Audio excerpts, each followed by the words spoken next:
بسم اللہ الرحمن الرحیم۔ آج کے لیسن میں ہم میملز کے بارے میں سرکولیٹری اور گیشیس ایکسچینج کی ڈسکشن کریں گے اور اس کے ساتھ ساتھ ٹیمپریچر ریگولیشن یا تھرمو ریگولیشن کو بھی ڈسکرائب کریں گے۔ تو سرکولیشن کا بیسک مطلب کیا ہے کہ باڈی میں بلڈ کس طرح سے سرکولیٹ ہوتا ہے، اور سرکولیشن میں ہم بیسیکلی ہارٹ کے بارے میں اسٹڈی کرتے ہیں کہ ہارٹ کس میکینزم کے ذریعے باڈی کو بلڈ کی سپلائی کرتا رہتا ہے۔ جس طرح کہ ہم نے ریپٹائلز میں، ایمفیبینز اور برڈز میں ڈسکس کیا، اسی طرح میملز میں بھی ڈسکرائب کرتے ہیں کہ میملز میں جو ہارٹ ہے وہ 4 چیمبرڈ ہوتا ہے ہارٹ، اور اوپر 2 اوریکلز اور نیچے 2 وینٹریکلز پائے جاتے ہیں۔ اور یہ تو آپ لوگوں کو معلوم ہوگا کہ right side of the heart جو ہے اس میں ڈی آکسیجنیٹڈ یا لیس آکسیجنیٹڈ بلڈ ہوتا ہے، جبکہ left side of the heart میں مور آکسیجنیٹڈ بلڈ ہوتا ہے۔ اور زیادہ آکسیجنیٹڈ بلڈ کو ریڈ کلر سے، جبکہ لیس آکسیجنیٹڈ بلڈ کو بلو کلر سے ڈائیگرامز میں شو کیا جاتا ہے۔ ابھی ہم ڈائیگرام کی طرف بھی جائیں گے۔ اچھا، تو چونکہ میملز میں جو یوتھیرین گروپ ہے وہاں پہ بچہ ماں کے یوٹرس میں کئی مہینے کے لیے رہتا ہے، وہاں ایک سرکولیشن میں ایک ڈیولپمنٹ ہوتی ہے جو کہ بہت ہی خاص ہے، اس کا ذکر ابھی ہم ڈائیگرام کے ذریعے بھی کریں گے۔ یہاں پہ تھوڑا سا پڑھ لیتے ہیں۔ Exchanges between maternal and fetal blood اکر اکراس دا پلیسنٹا۔ پلیسنٹا جو کہ ایک چھوٹا سا ٹیوب ہوتا ہے اور مدر اور بیبی کے بیچ میں کنیکشن بناتا ہے، لیکن پلیسنٹا میں مدر اور بیبی کا بلڈ آپس میں کبھی بھی مکس نہیں ہوتا، جبکہ مدر سے نیوٹرینٹس یا گیسز بیبی کے بلڈ میں ڈیفیوز ہو جاتے ہیں، اور بیبی کے بلڈ سے ویسٹ مٹیریل کاربن ڈائی آکسائڈ وغیرہ مدر کے بلڈ میں ڈیفیوز ہو جاتے ہیں، لیکن یہ 2 قسم کے بلڈ آپس میں مکس نہیں ہوتے۔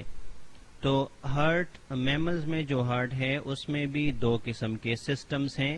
ایک کو پلمونری سرکٹ کہا جاتا ہے کہ ہارٹ سے بلڈ لنگز کی طرف فلو کرے اور لنگز میں آکسیجنیشن کے بعد بلڈ ہارٹ کو ملے، اور اس کے بعد باڈی کو سسٹمک آرٹریز کے ذریعے یا سسٹمک بلڈ فلو کے ذریعے باڈی کو ملے۔ یہاں پہ کچھ باتیں بہت ہی ضروری ہیں، اس کا ذکر کرتے ہیں۔ Because foetal lungs are not inflated, جب بچہ ماں کے یوٹرس کے اندر ہو اس کے لنگز انفلیٹ نہیں ہوتے، یعنی ان میں ایئر نہیں ہوتی، ایئر سے نہیں پھولتے، تو انفلیٹ نہیں ہوتے۔ اس وجہ سے جب لنگز سے بلڈ پاس ہو رہا ہو تو چونکہ لنگز میں ایئر کے پیسیجز نہیں ہیں تو لنگز میں بلڈ کو بہت ہی ریزسٹنس ملتا ہے۔ اس ریزسٹنس کی وجہ سے، یہاں پلیز غور سے دیکھ لیں، اس بیبی کے لنگز میں بہت ہی ریزسٹنس ہوتی ہے بلڈ فلو کو، تو اس ریزسٹنس کی وجہ سے بیبی میں رائٹ اوریکل اور رائٹ وینٹریکل کے بیچ میں بلڈ بائی پاس ہوتا رہتا ہے۔ کس طرح سے کہ اگر بلڈ رائٹ سائڈ کو آتا ہے تو رائٹ اوریکل سے ڈائریکٹلی لیفٹ اوریکل میں بلڈ فلو کر سکتا ہے، بجائے اس کے کہ رائٹ اوریکل سے بلڈ جائے رائٹ وینٹریکل میں، تو بلڈ رائٹ اوریکل سے ڈائریکٹلی لیفٹ اوریکل میں جا سکتا ہے، کیونکہ رائٹ اوریکل اور لیفٹ اوریکل کے بیچ میں ایک چھوٹا سا ونڈو پایا جاتا ہے جس کو فورامن اوویل کہتے ہیں۔ تو اس طریقے سے لنگز میں اگر زیادہ ریزسٹنس ہے تو لنگز میں بلڈ فلو نہیں کرتا، اس کی بجائے لیفٹ اور رائٹ اوریکلز کے بیچ میں ڈائریکٹلی بلڈ کا فلو ہوتا ہے۔ اس کو سمجھنے کے لیے ہم ڈائیگرام کی طرف بھی جائیں گے، لیکن یہاں ان پوائنٹس کو کلیئر کر دیں گے اور ڈائیگرام کے ساتھ آپ کو ایزیلی سمجھ آ جائے گا۔ resistant at the uninflated lungs. Most of the blood is shunted to the aorta through vessel containing. ہاں اس کا ذکر ہو گیا ہے کہ اگر لنگز میں بہت زیادہ ریزسٹنس ہوگی تو لنگز کی طرف جو بلڈ فلو کرتا ہے وہ بلڈ لنگز میں انٹر ہونے کی بجائے ایک خاص قسم کے ویسل کے ذریعے ایورٹا میں چلا جاتا ہے.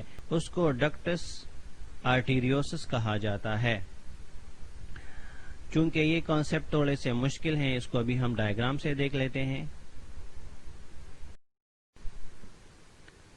یہاں اس ڈائیگرام میں لیفٹ سائڈ پہ فیٹس یا ایمبریو کے ہارٹ میکینزم یا سرکولیشن کو دکھایا گیا ہے اور رائٹ سائڈ پہ ایڈلٹ ہیومن کا بلڈ سرکولیشن دکھایا گیا ہے.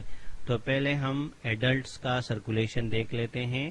یہاں پہ دیکھیں بلڈ رائٹ اوریکل میں انٹر ہونے کے بعد رائٹ وینٹریکل میں فلو کرتا ہے اور رائٹ وینٹریکل سے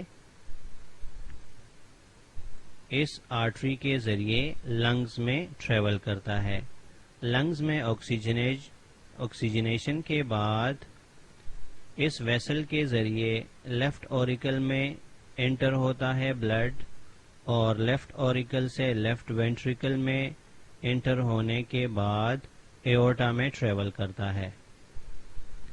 یہاں فیٹس میں اس طرح سے میکینزم ہے کہ بلڈ رائٹ اوریکل میں انٹر ہونے کے بعد رائٹ وینٹریکل میں جاتا ہے اور رائٹ وینٹریکل سے بعد یہاں لنگز کی طرف فلو کرتا ہے. لیکن چونکہ لنگز میں بلڈ کو بہت ہی ریزسٹنس فیل ہوتی ہے اسی لیے بلڈ فلو یہاں سے بہت ہی کم رہتا ہے اور یہاں آنے والا بلڈ لنگز کی طرف آنے والا بلڈ اس ڈکٹس آرٹیریوسس کے ذریعے ایورٹا میں چلا جاتا ہے. تو اس طرح ہم کہہ سکتے ہیں کہ فیٹس میں جبکہ اس کی پیدائش نہیں ہوئی تو لنگز بائی پاس ہو جاتے ہیں. یہاں پہ دیکھ لیں رائٹ اوریکل اور لیفٹ اوریکل کے بیچ میں بھی بلڈ کا فلو ڈائریکٹلی ہو رہا ہے. یہاں پہ ایک ونڈو پائی جاتی ہے جس کو فورامن اوویل کہا جاتا ہے. بچے کی پیدائش کے کچھ عرصہ بعد لنگز چونکہ انفلیٹ ہو جاتے ہیں اس میں ریزسٹنس کم ہو جاتی ہے تو یہاں سے بلڈ ایزیلی فلو کرنا شروع کر دیتا ہے. بعد میں یہ ڈکٹس آرٹیریوسس ختم ہو جاتا ہے یا ریڈیوس ہو جاتا ہے جبکہ فورامن اوویل بھی پیدائش کے کچھ ٹائم بعد بند ہو جاتا ہے. ٹاپک میں آگے بڑھتے ہیں اور بات کرتے ہیں گیشیس ایکسچینج کے حوالے سے. گیشیس ایکسچینج کا مطلب ریسپائریشن ہی ہوتا ہے. Most mammals have separate nasal and oral cavities. اس کا ذکر بار بار آ رہا ہے کہ میملز میں نیزل کیویٹی اور اورل کیویٹی سیپریٹ ہوتی ہیں پیلٹ بون کی وجہ سے. اچھا ریسپائریشن کے دوران جو گیسز باڈی میں یا نیزل کیویٹی میں انٹر ہوتی ہیں ان گیسز کو وارم کیا جاتا ہے, گرم کیا جاتا ہے اگر وہ ٹھنڈی ہوں, اور اگر ایئر زیادہ ڈرائی ہو تو اس کو موئسٹ بھی کیا جاتا ہے. ریسپائریشن میں ٹریکیا کے بعد جو برونکائی یا برونکیولز آتے ہیں ان میں بہت زیادہ برانچنگ ہوتی ہے اور میملز میں جو لنگز پائے جاتے ہیں وہ اسپونجی ہوتے ہیں, اسپونج کی طرح نرم ہوتے ہیں. ایئر سپیسز ان میں بہت زیادہ ہوتی ہیں چونکہ ایلویولائی ملینز میں ہوتے ہیں اس وجہ سے لنگز اسپونجی اپیئر ہوتے ہیں اور کیپیلریز کی تعداد مین میں بہت زیادہ ہوتی ہے. میملز میں جس میکینزم کے ذریعے ریسپائریشن ہوتا ہے اس کو نیگیٹو پریشر میکینزم کہا جاتا ہے. اس نیگیٹو پریشر میکینزم کا ذکر پہلے بھی ہو چکا ہے, یہاں بھی اس کو ڈیٹیل سے ڈسکرائب کرتے ہیں کہ نیگیٹو پریشر میکینزم کیا چیز ہے.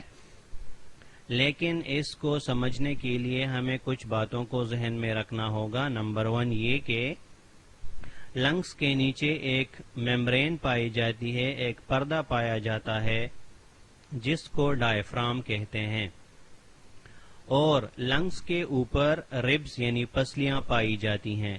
تو ڈائفرام اور پسلیوں کی موومنٹ سے ریسپائریشن میں بہت ہیلپ ملتی ہے، اس کو ابھی ڈسکرائب کرتے ہیں.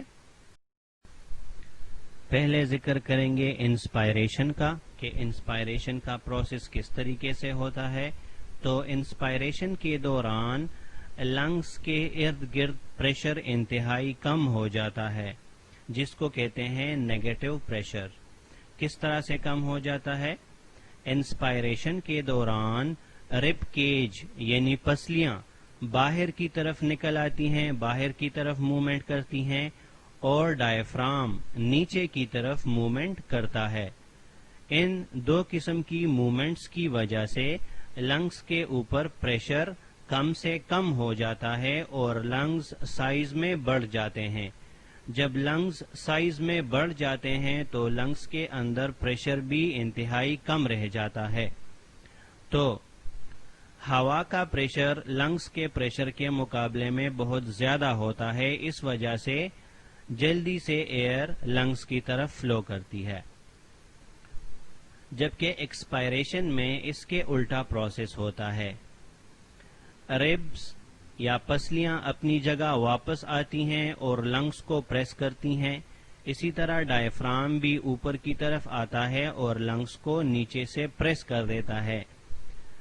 ان چینجز کی وجہ سے لنگز کا اندرونی پریشر انتہائی زیادہ ہو جاتا ہے اور اسی طرح ہوا تیزی سے لنگز سے باہر ایٹماسفیئر کی طرف نکل آتی ہے. تو یہ انسپائریشن اور ایکسپائریشن کا میکینزم ہے میملز میں.